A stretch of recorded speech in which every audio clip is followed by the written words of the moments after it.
Welcome to the wonderful fantasy world. Subscribe now. The Mark of the Two Snakes, The Rebirth of the God, Slayer. Volume 1, The Awakening of the Blood Oath. Chapter 10, The Misty Wasteland Agreement. The night wind in the misty wasteland whipped sand and gravel against the gear debris. The bonfire of the caravan danced beneath the red snake totem flag of Mara from the Snaketail tribe. Aiden stared at the half-rusted gear in his hand, which he had broken off from the armor of the church pursuers. The pattern of two snakes entwining on the inner side of the gear was faintly heating up in resonance with the mark on his chest. The encounter with the war puppets in the gear maze 3 days ago made him understand that what his father left behind was not just battle puppets, but a string of memory puzzles waiting to be pieced together. It's time to make a decision, God. Slayer. Mara's snake tail swept across the ground, and the venom gland at its tip glimmered faintly in the firelight. The red snake pottery cup around her waist suddenly hummed. The alien ancient words, symbiosis of blood and gears, at the bottom of the cup were absorbing the blood beads that Aiden had dropped, the blood oath mark of Vera discovered in the ancient tree's secret chamber 3 days ago. 20 alien caravan members gathered around. Ironwing from the hawk-headed tribe placed his steel claws on the sword hilt, and the spiritual fireball condensed in the palm of Leah, the Snaketail tribe girl, flickered, casting light on Aiden's hesitant profile. Aiden's fingertips traced the edge of the gear, and the sound of his father hammering in the blacksmith shop suddenly echoed in his ears. Since obtaining the coordinates of the war puppet in the ancient tree in Chapter 8, his blood-red eyes often witnessed double afterimages of gears and spiritual veins. The scenes of Vera and Loren's initial cooperation in the previous Divine Throne experiment. At this moment, when he sliced his palm and the blood meandered into a pattern of two snakes entwining on the gear surface, all the aliens simultaneously knelt on one knee. The sharp clatter of their metal gauntlets hitting the ground was precisely in rhythm with the Snake Tribe's spiritual vein ceremony in Chapter 2 of the prequel. This is the God, Slayer's contract.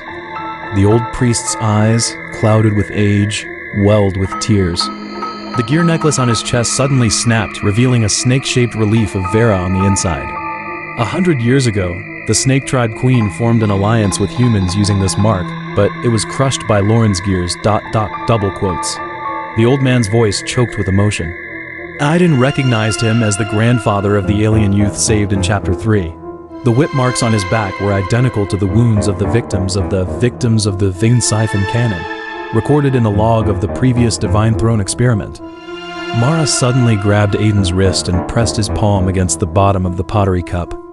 The moment the blood-colored pattern seeped into the cup's base, a scene from Chapter 2 of the prequel emerged on the cup's surface. Vera handed the red snake pottery cup to a human, and the spiritual veins within the cup reflected the rejuvenated misty wasteland. Back then, she sealed the rift of the Divine Throne with her own blood. Mara's snake, like pupils, reflected the bonfire. Now, your blood has revived the mark, but the church won't spare anyone with the blood of the two snakes. Aiden's gaze fell on the goods carried by the caravan, the spiritual vein filters enhanced with gear spell imprints, a craftsmanship unique to his father's blacksmith shop in the solitary shadow of the misty wasteland. When the blood-colored patterns covered the entire pottery cup, all the aliens' gauntlets suddenly resonated. The blood-colored patterns of the gear spell imprints began to mimic Aiden's red snake spiritual light, a stark contrast to the spiritual vein imprisonment chains in Loren's design in Chapter 3 of the prequel. I won't become a new god. Aiden withdrew his hand, and the blood pattern on the gear solidified into a snake shape. The gears of the Divine Throne have been turning for far too long.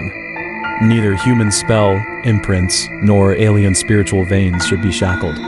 His voice, mingled with the crackling of the bonfire, startled the blood-colored leaves of the distant, petrified ancient tree. Those leaves, which had once revealed his mother's snake, scaled back to him in Chapter 8, now swirled around the pottery cup. Leah suddenly pointed to the east, and the church's gear-powered searchlights pierced through the mist. Mara's snake tail coiled around Aiden, and she leaped onto the gear debris. In the moonlight, he saw that the eternal silence numbers on the pursuer's armor corresponded exactly to the purification operations in the previous Divine Throne experiment. They're not tracking the spiritual veins. They're after the resonance frequency of the mark of the two snakes. Mara thrust the pottery cup into Aiden's hands. The blood pattern at the bottom of the cup aligned with the mark on his wrist. Use your blood to activate the remaining spiritual veins of the ancient tree. It's our only chance to survive in the Wasteland. Aiden's blood-red eyes scanned the caravan members and noticed that the gear-shaped cracks above their heads all pointed towards his palm.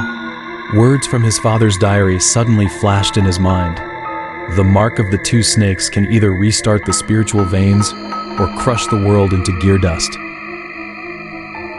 He remembered the roars in the gallows square in Chapter 3 and the warnings of Vera's remnant soul in the ancient tree cave in Chapter 8. His fingertips paused on the edge of the pottery cup, where Vera's oath from Chapter 2 of the prequel was engraved. Spiritual veins are the blood of symbiosis, not plunderable minerals. I can give it a try. Aiden removed his gear gauntlet, exposing the skin on the inner side, which was untouched by the church's spell imprints. But not as the Godslayer. I'll do it in the name of Aiden Blood Oath. His words made the old priest tremble as he took out a bone flute and played the Symbiosis hymn from Chapter 2 of the prequel. The spiritual veins of the caravan members suddenly resonated with the gears, forming a semi-transparent red snake-shaped barrier. When Aiden's blood dripped onto the roots of the ancient tree, the petrified bark exuded spiritual vein liquid like dewdrops. Mara's pottery cup floated up automatically, collected the liquid, and distributed it to everyone. After Ironwing from the hawk-headed tribe drank it, his steel claws could directly condense spiritual vein light blades, an alien ability that had been plundered by the church in the previous Divine Throne experiment. This is Vera's gift, the old priest said, touching the newly grown, blood-colored leaves. Back then, she nourished the wasteland with her spiritual veins, and now your blood has made the ancient tree come back to life. The church's gear-driven war chariots crushed the sand and advanced. Aiden suddenly pressed the pottery cup to the ground, and the blood-colored patterns burrowed into the ruins like living creatures. The next moment, all the gear debris rose from the ground and formed a barrier in the shape of two snakes, entwining, exactly the same as the energy field during the confrontation of the two snakes in Chapter 5 of the prequel. As soon as the pursuer's siphon cannon aimed at the caravan, its muzzle was corroded by the red snake's spiritual light, revealing a gear set inside engraved with the names of aliens, the records of the spiritual veins devoured in the previous Divine Throne experiment. There are tracking spell imprints on the inner side of their gauntlets. Aiden's blood-red eyes detected the omen of the commander's death. A fragment of his mother's gear pocket watch was lodged in the gear crack. He suddenly recalled the raid plan he had seen in the Gear Black Market in Chapter 5. The signatory was precisely the High Priest holding the Holy Radiance flag at this moment. When the red snake's spiritual light passed over the opponent's chest, a projection of Loren's mechanical consciousness flashed by, the scene of the first-generation High Priest of the Church, signing a contract with Loren in the previous Divine Throne experiment. Mara took the opportunity to lash out with a spiritual vein chain. The snake-shaped totems on the chain links resonated with Aiden's mark, directly shattering the opponent's gear heart. They're using Loren's consciousness to manipulate the Divine Oracle, she said, tearing off the High Priest's faceplate to reveal a lower jaw made of mechanical gears. Just like the gear-imprisoned person in Chapter 10 of the prequel, the Church's high-ranking members have long been puppets of the Divine Throne. Aiden's fingertips traced the enemy's gauntlet. The Church number WL3 made his pupil's contract.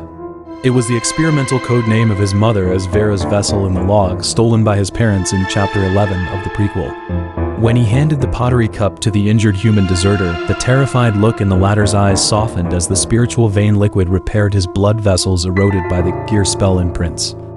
We don't need a new leader. Aiden crushed the enemy's gear beacon underfoot. But we do need an agreement, to no longer let the gears be the shackles that divide us. He sliced his palm and imprinted a blood handprint on the bottom of the pottery cup.